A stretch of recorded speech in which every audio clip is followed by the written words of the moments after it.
Hello and welcome to another episode of the WonkyCast.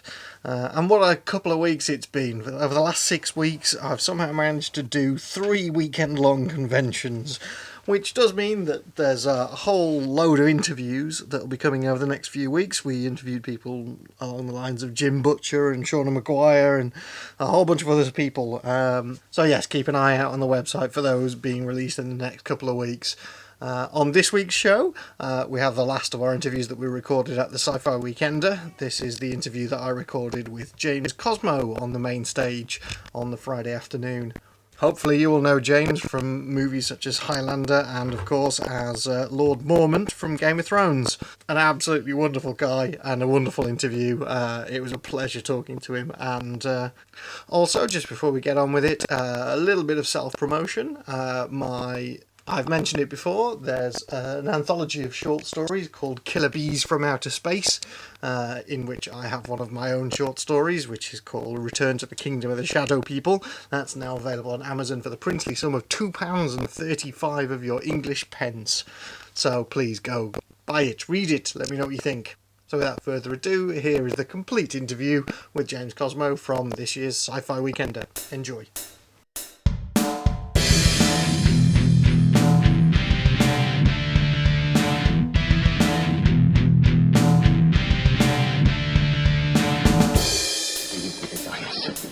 Big fucking gun!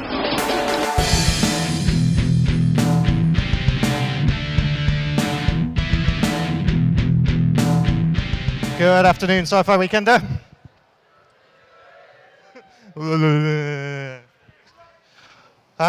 Okay, so thank you very much for coming along again, folks, making the intrepid trek across Mordor to get here.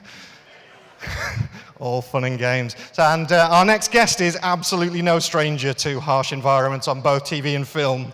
We're moving away from the intrigue and politics of King's Landing up to the frozen wilds of the north. So please put your hands together and give a very warm welcome to Mr. James Cosmo.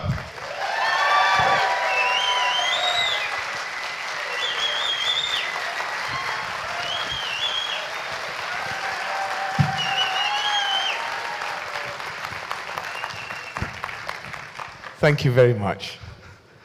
Good afternoon, sir. Okay, before we get on to the inevitable Game of Thrones talk, I want to go back to what was probably one of my favourite films ever when I was growing up, and that was Highlander. Yeah.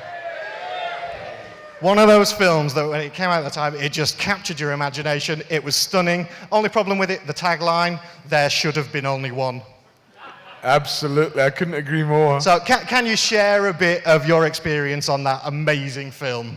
Well, it was, as you all know, it was quite a seminal piece of work because it was the first time that I can think of that they used a sort of rock sound score to a historical piece, and it just worked so well.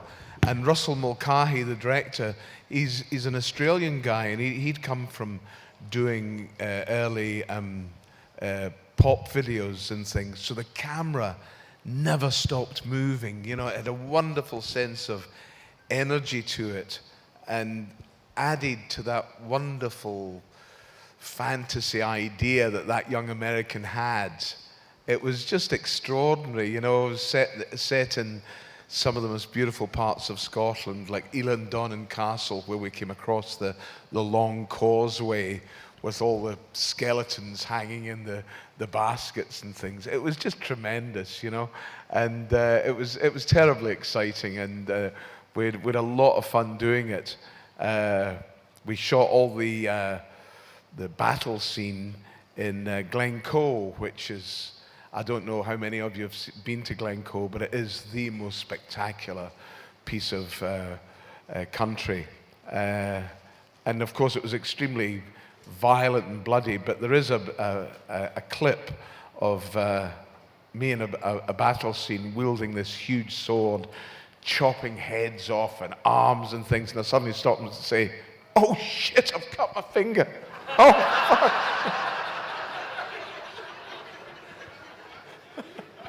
This little nick across. Oh, stop. Some tough guy, huh?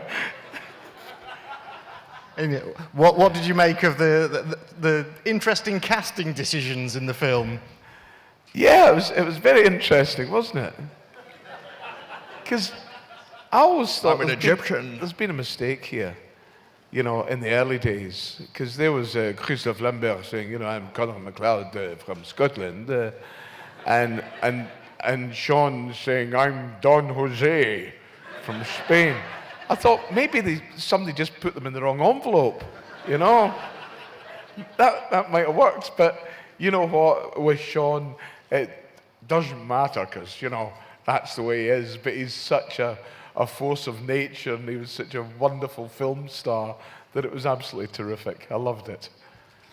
Now, another role that involved you running around in a kilt a lot was Braveheart. Yeah. How was it filming Braveheart? Well, that was, I guess, you know, I'd done, you know, Highlander and various other things, but that was a film that was a sort of career-changing moment, you know, when you suddenly get a part offered to you like that. It was astonishing. And I always remember, I'll tell you a funny story about not how I got the part, but my wife just now and I had just got together. We've been together a couple of years, and we had a little baby boy who's now 21, and he was only about 8 months old or whatever. And I hadn't been working for ages. Happens to actors, you know. So Annie, my wife, was working at the BBC and supporting us. So we didn't have any money at all, or just getting by. And we lived in this tiny little one-bedroom flat in Twickenham, and the baby's in the bed with us. And our weekly treat was to have a curry on a Saturday night. And so this Saturday, I had met Mel Gibson about 2-3 months before for this film that he was thinking that he might make at some point. So I'd met him very, very briefly, like a 10-minute meeting. And it got out my head completely. Anyway, the curry arrives, and there's a good film on TV, and so we get the curry ready. 20 to 11 it was, and the phone rings. And I said to Annie, my wife, I said, Pet, I'm just about to have my curry, you know, I'm watching the film, it's the treat of the week. Whoever it is, just say, I'll call him back tomorrow, or whatever, I don't want to talk to him. She said, sure. She went over and she lifted the phone and she said, hello? Yes? Yes. She said, it's for you. I said, what are you doing? I'm having a curry. I don't want to speak to anyone. She said, it's Mel Gibson. And I said, oh yeah. And I thought, it's one of the guys in the pub, for sure. And I lifted it and I went, hello. Hey, Jimmy, it's Mel. I went, yeah? Who is it? He said, Mel Gibson. And then I suddenly went, oh my God. And it was absolutely lovely. He said he'd been watching a show reel of mine. And he said, hey, Jimmy, do you want to come and play Campbell? And I said, what, the father? And he said, yeah. He said, we'll aid you up and do the thing. And I said, oh man, I'd love to. He said, great, see you next week. And that was it. I always remember that, 20 to 11. That was a big phone call for me. So it was a wonderful start to it. And, you know, it took us about 5 months to make the movie. We shot about 3 weeks in Scotland, and then we all moved to Ireland for tax reasons and things. And also they got the Irish Army to work as extras for us, who were wonderful. So it was a long project, but I have to say, they looked after us wonderfully, and it was a wonderful period of my life, you know, because I've got my baby boy, and I've got my wife, and I did this great film. It was beautiful. Yeah, it's a lot of horses, swords, kilts. Did you have any training in the horses to start with, or was that something that you knew already? Well, yeah, I guess, you know, from the start of my career, you know, doing programs like The Borderers and various other things, through my career, I'd worked with horses a lot, you know, And I love riding, you know, I really adore it. And the horses, usually, film horses are usually from Spain, Andalusian ponies. They're beautifully schooled, they're absolutely bomb-proof, you know, nothing can shock them, you know. And it was lovely. My little horse in Braveheart was called Orejitas, Little Ear. And he was like a Ferrari, you know, but with power brakes. And he really looked after me, you know. And by the end of that film, you can tell us when I leave the stage, my ass is actually saddle-shaped. So yeah, I just loved it. And you know, it's every boy's fantasy, you know. You play with sticks and things, you know. Hey, I'm grown up, and they've given me a sword and a horse, you know. Go play. So it was wonderful. It was a dream come true, you know. Do you ever think that you might have been typecast at any particular point? Yeah, I think every actor in movies, because of your physicality, you do tend to be put into a category, and that's fine. You know that if you know that's the sort of work you do. You know, swords and sandals and riding horses and things. That suits me. You know, but all I would say is that I've had a career of 50 years this year. I've been making movies, and I've never had a love scene. Not once. And you know, Game of Thrones, that we'll talk about in a little while, it's got sex wall to wall. I'm the only guy that took an oath of celibacy.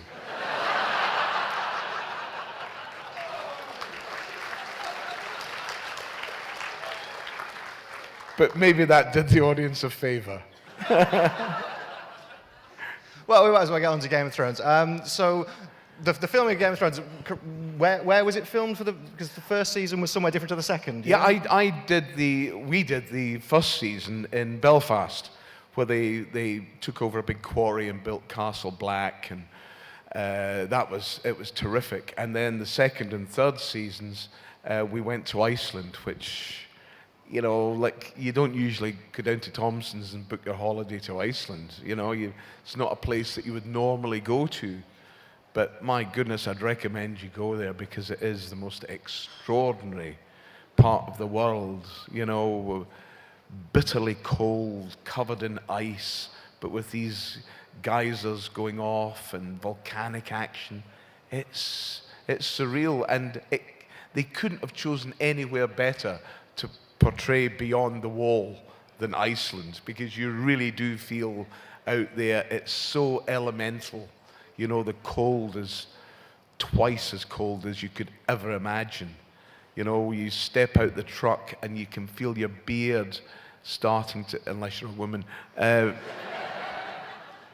or most women, you can feel your beard start to crackle with the ice, you know.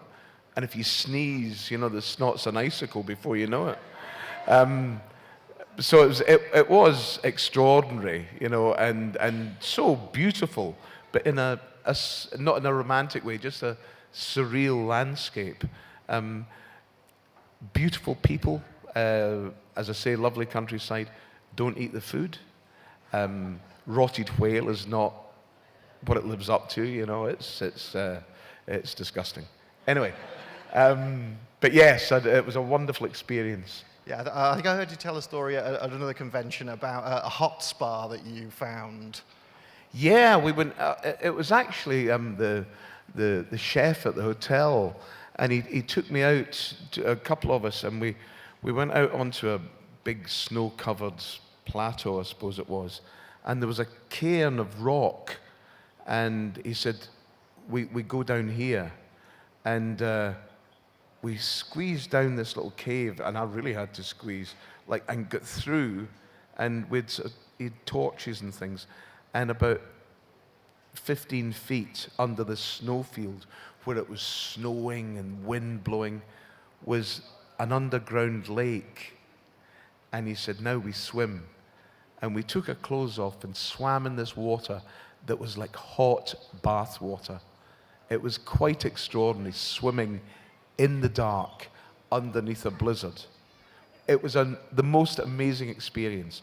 But all I can say is, if anything had touched my leg, I would have been dead. So just on with Game of Thrones, were you aware of your character's fate going into the role? No.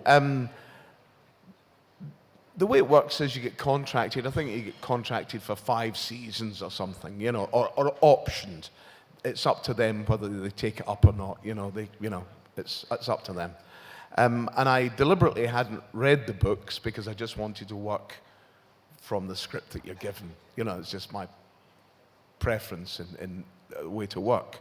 But I do a lot of fly fishing over in the Northwest in America, in Oregon and Washington State. And my fly fishing buddy, Bo, this old fat American guy, he started to read Game of Thrones, and he's only read menus up until then.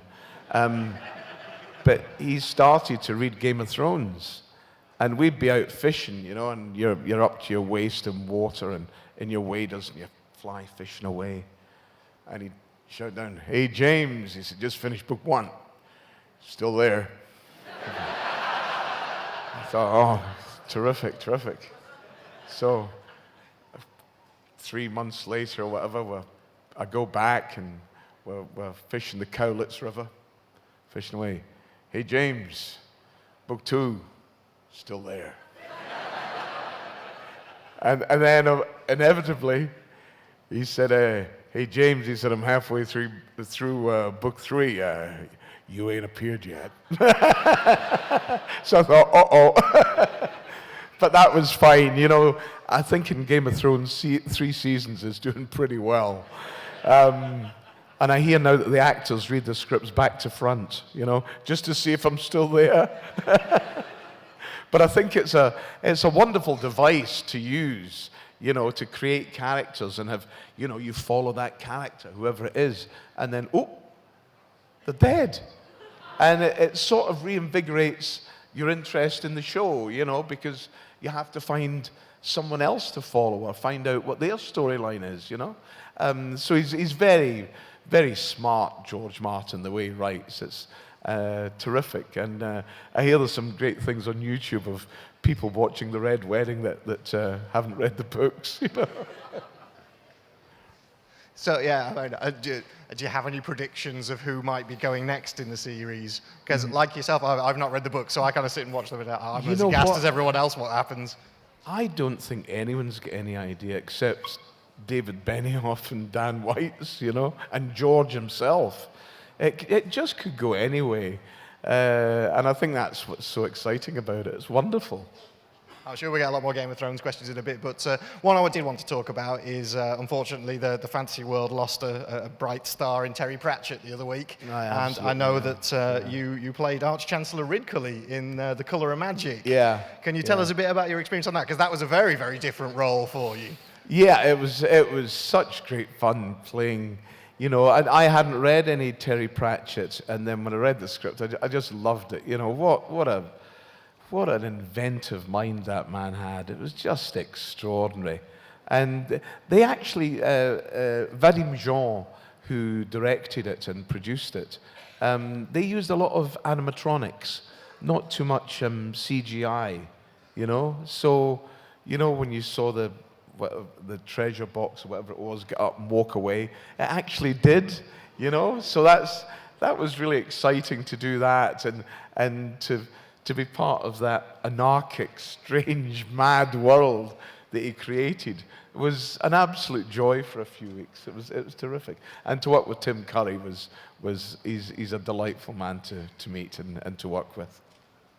Okay, and most recently, you've taken on a very, very interesting project, which is the pyramid texts. Yeah. Now, can you tell us a bit about that? Because it's a very, very interesting idea.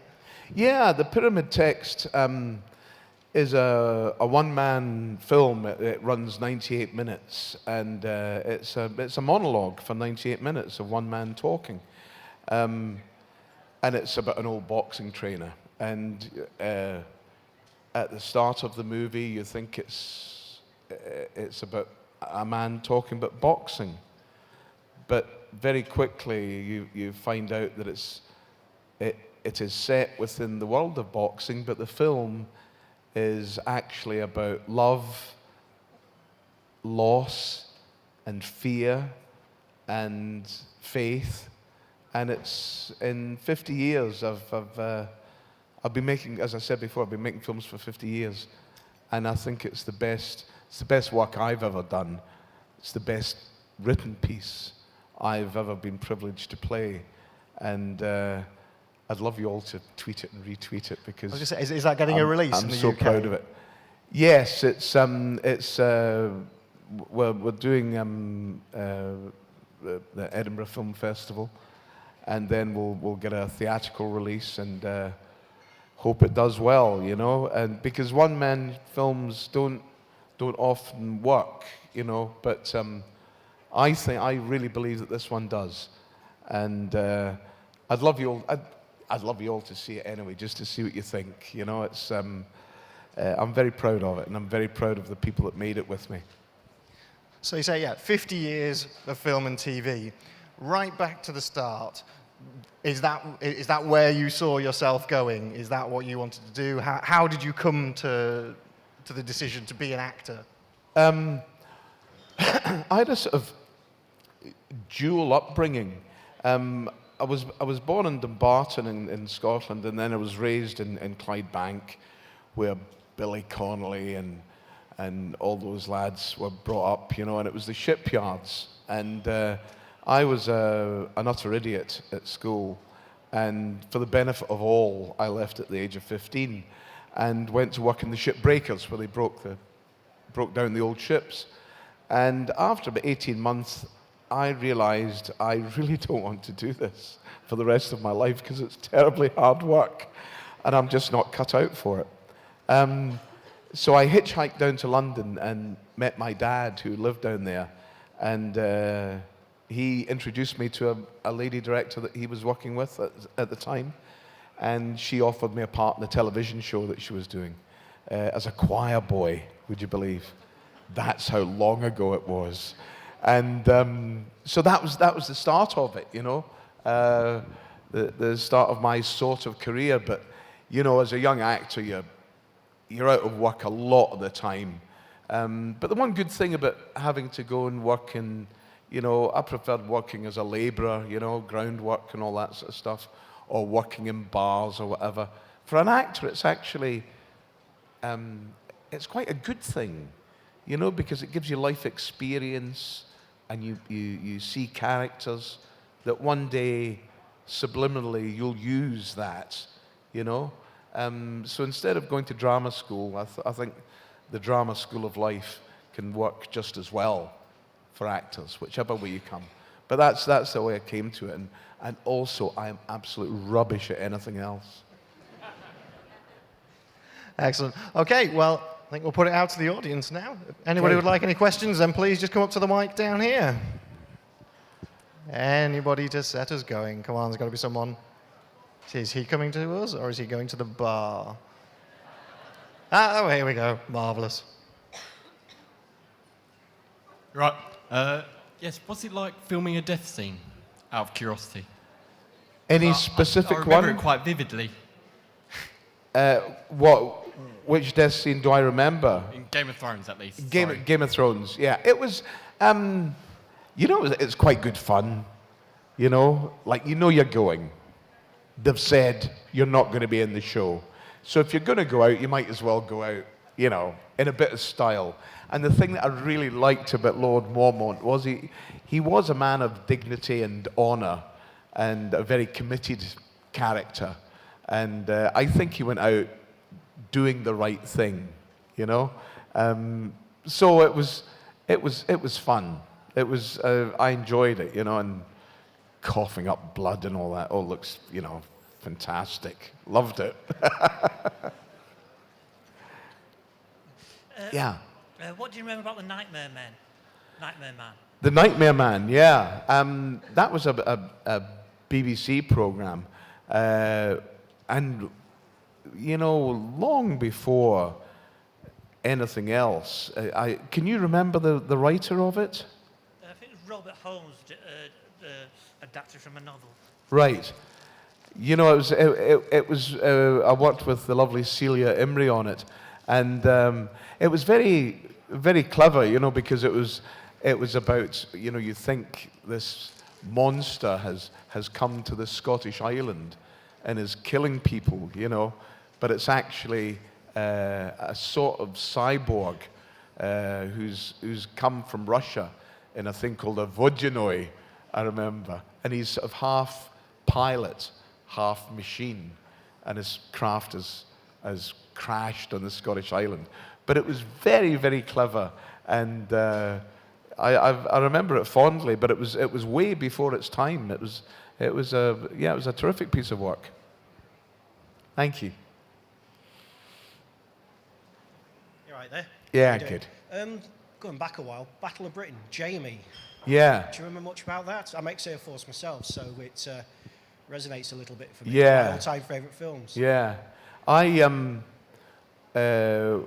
when they did Battle of Britain, Harry Saltzman and Benny Fish, the two producers, it was going to be the most expensive film ever.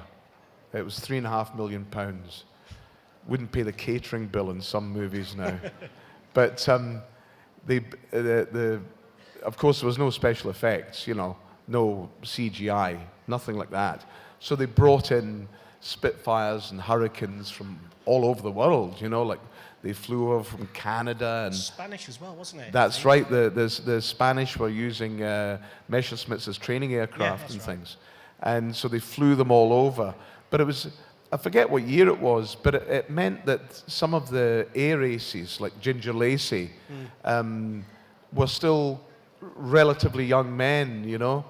And I remember standing with Ginger on an airfield just near the White Cliffs of Dover. Is that Hawkinge? It may well have been, yeah. My memory betrays me. But anyway, we were standing there, and Ginger said, we used to go out for a jar at night. I don't know why we were buddies, but anyway, he was looking, and we did have the same long, hot summer while we were shooting Battle of Britain, same as the real thing. And he said, you know what? He said, if it wasn't for that camera crew over there, he said, it was just like it was in the old days. And like in a movie, on cue, we heard this noise of aircraft somewhere. And we were looking around, we couldn't see anything. And then from behind us, over the White Cliffs, came 3 Spitfires in a V formation. And the lead man stayed on, and the other 2 went off and did victory rolls over the airfield. And both of us cried. It's an amazing sound, the Merlin, as well, isn't it? Fantastic. I know it's not quite science fiction, but say Battle of Britain's been my all-time favourite. 31 years I did in the mob, so Yeah. I prefer to certainly remember that. So thank you very much. My pleasure. Thank you. Hello. Hi. I actually have 2 questions. I'm Yeah. a bit cheeky. The first one, in Game of Thrones, is there anyone that you particularly regret you didn't get to do a scene with as character, sort of someone you think you could have had a great scene with? I'd like to have worked with Charlie Dance, and I'd like to have had more scenes with Peter Dinklage. Yeah, because I think he's an extraordinary actor, you know, to take on that role, and it's wonderful to see an actor of diminished stature, as they say now, too, and that it's wonderful when you look at someone's talent and that disappears, and you just see a wonderful actor. And I think that's a great thing that he's done, you know. And he's also a very charming man and very, very warm. And yes, I would like to have worked with Peter a lot more. But there you go. And second question, as you said, you've never done any love scenes, which is a Yeah. very big shame. Yeah. But if there was any leading lady that you could do a love scene with, who would it be?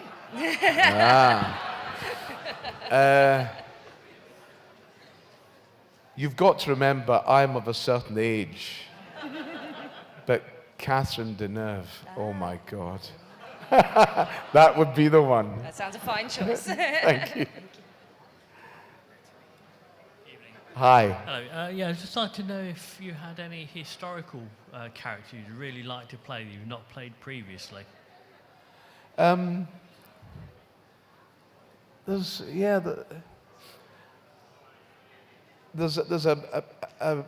one of the founding fathers of America was a guy called Thomas Paine, who was English, and he's very much an unsung hero. You hear of the Jeffersons and the Washingtons and all that, but Thomas Paine was probably the main driving force behind the whole American Revolution and the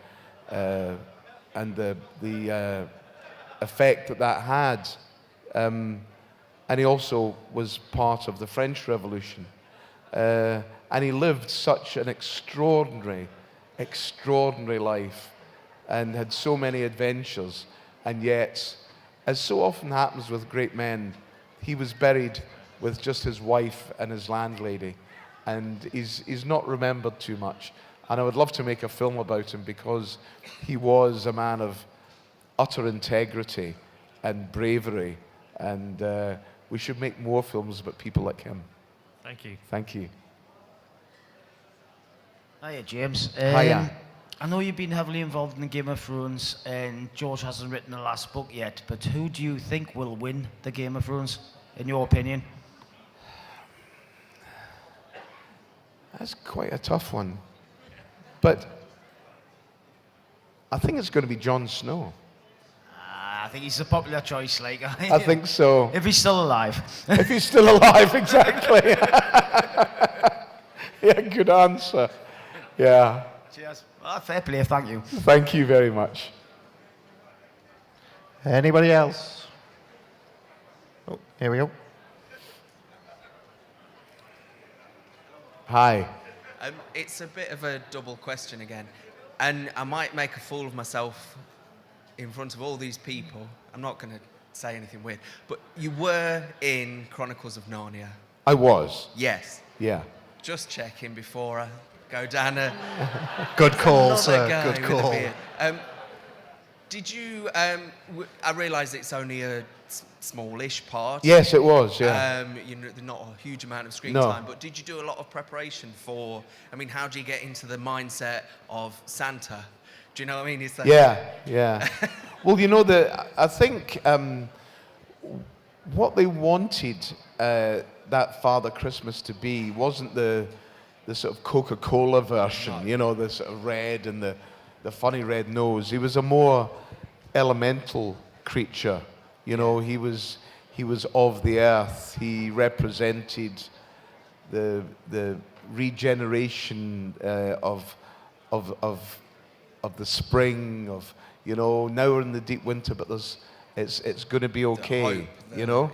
And I think that's what they wanted, and I just wanted to.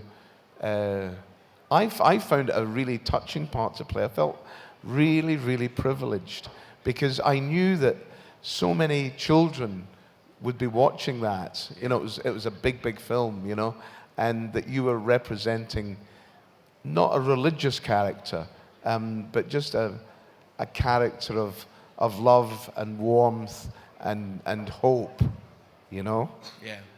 combined with cheerfulness.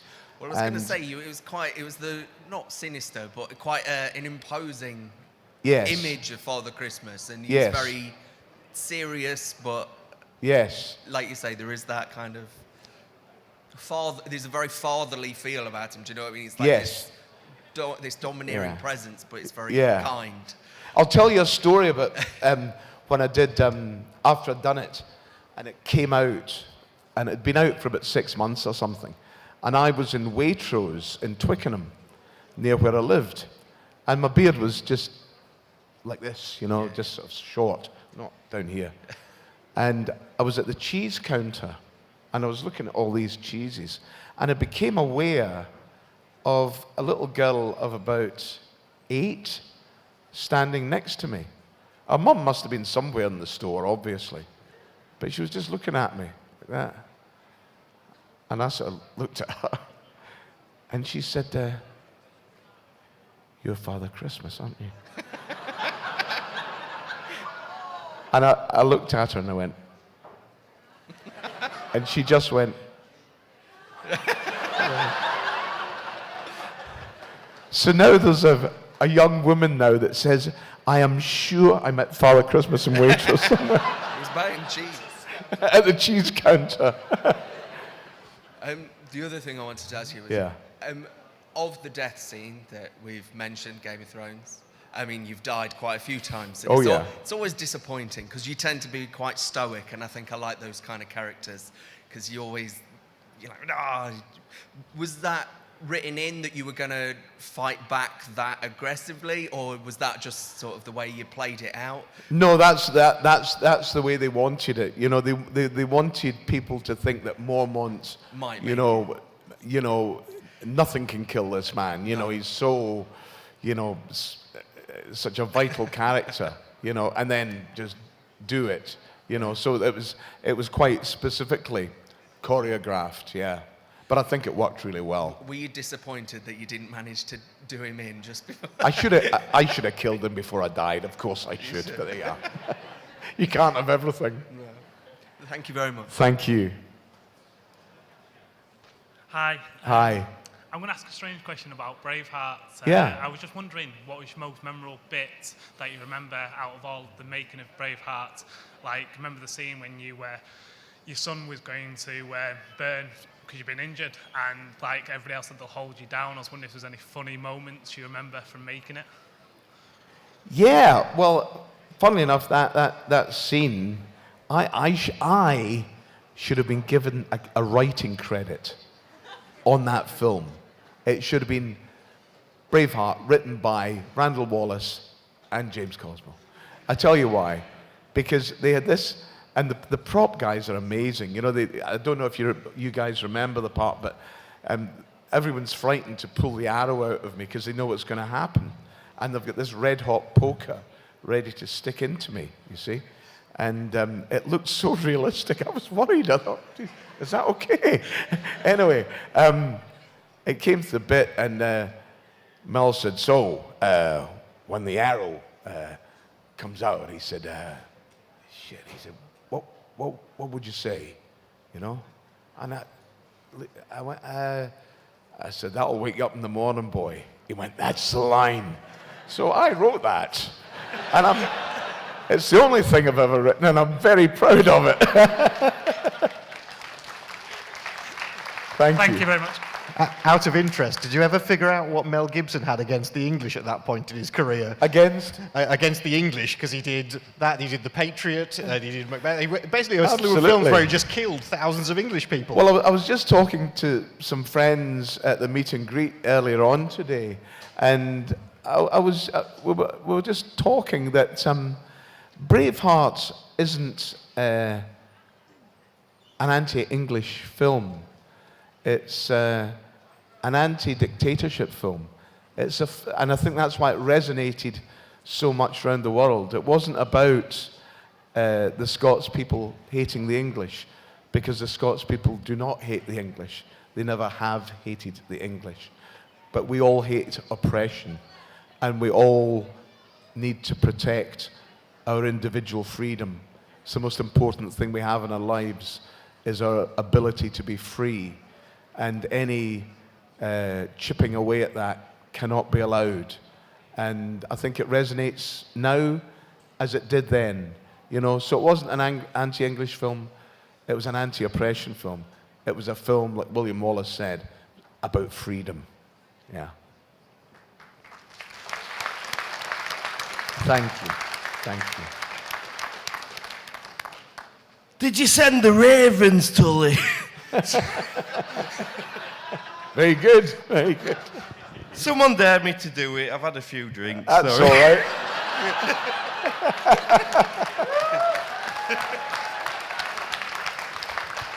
It's one of my favourite lines from it. I also like, if you want to lead someday, learn how to follow. That's right. Brilliant, brilliant. Yeah. That's all I have to say. I don't have a question. Sorry. Well I've done. done it Thank now, you. sorry. That's lovely. Hello. Yeah. I've got a question about acting in general. So Yeah. when you make your mates on set, Yeah. and you go for a few jars, do you manage to keep in touch with them? So do you manage to then go for a few jars with them a few years down the line? Or is it something that just comes up every now and then? Yeah, I know what you're saying. I don't have many friends that I see quite often that are in the acting fraternity. But the great thing about actors or the profession is that, you can work with someone 1 year and you strike up a friendship on the set, and, you're on location somewhere, so you hang out and you have dinner together and you have a couple of drinks together or whatever. And then you might not see them for 5 years, and then you find yourself working on another film with them, and you pick up that relationship right away again. So it's really nice to think, oh, he's in that. Oh, great, that'd be lovely to see him. So it's a nice way of picking up friendships, Yeah. So yeah, that's the way it works. Another question, if I may. Say one of your friends working as. Say he's working in Los Angeles. Yeah. You know you're working near Los Angeles. We then sort of try and meet up, or is it just a not really. If we can, we can. Yeah, absolutely. Yeah. Yeah. But as I say, I don't have that many friends that are actually in the business. Yeah. Oh, well, thank you. Thank you. If Hi. you could be in any movie that you haven't been in before, what movie would it be? Oh, goodness. My goodness, there's so many. You know what? I think it would have to be Star Wars, because I could make a fortune.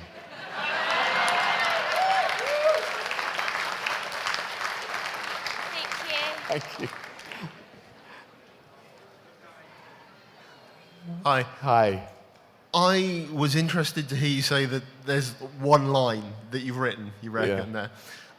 It's kind of a cliche that it seems that every actor wants to get onto the other side of the camera and do like some kind of directing or producing job. Yeah. Are there any projects that you've sort of had bubbling away for a time that you've never had a chance to take forward? I've sort of dabbled at, I'm part of a production company that's working on stuff, but after 50 years, you realize, what, I am what I am. I'm an actor. There's nothing else I can be, and there's people who, and, to be a director is so much more than, you're very privileged as an actor, because you go on there, you've got this scene to play, and you play it, and hopefully you enjoy it, and you do it well, hopefully. But for a director, that's just the middle part of the process. He's been working on that for weeks, maybe months, working on that script, working on his ideas, and then after the filming's finished, he's got weeks or months sitting in a dark room with an editor, grading it, cutting it, putting soundtracks on. It's such an intensive job, I have got nothing but admiration for most directors and hatred for a few. But that sounds like a story.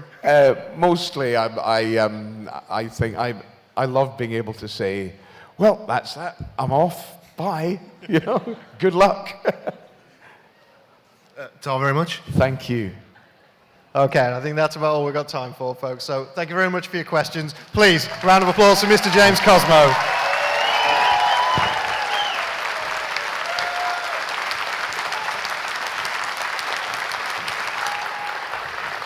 Thank you very much. Enjoy the rest of your weekend.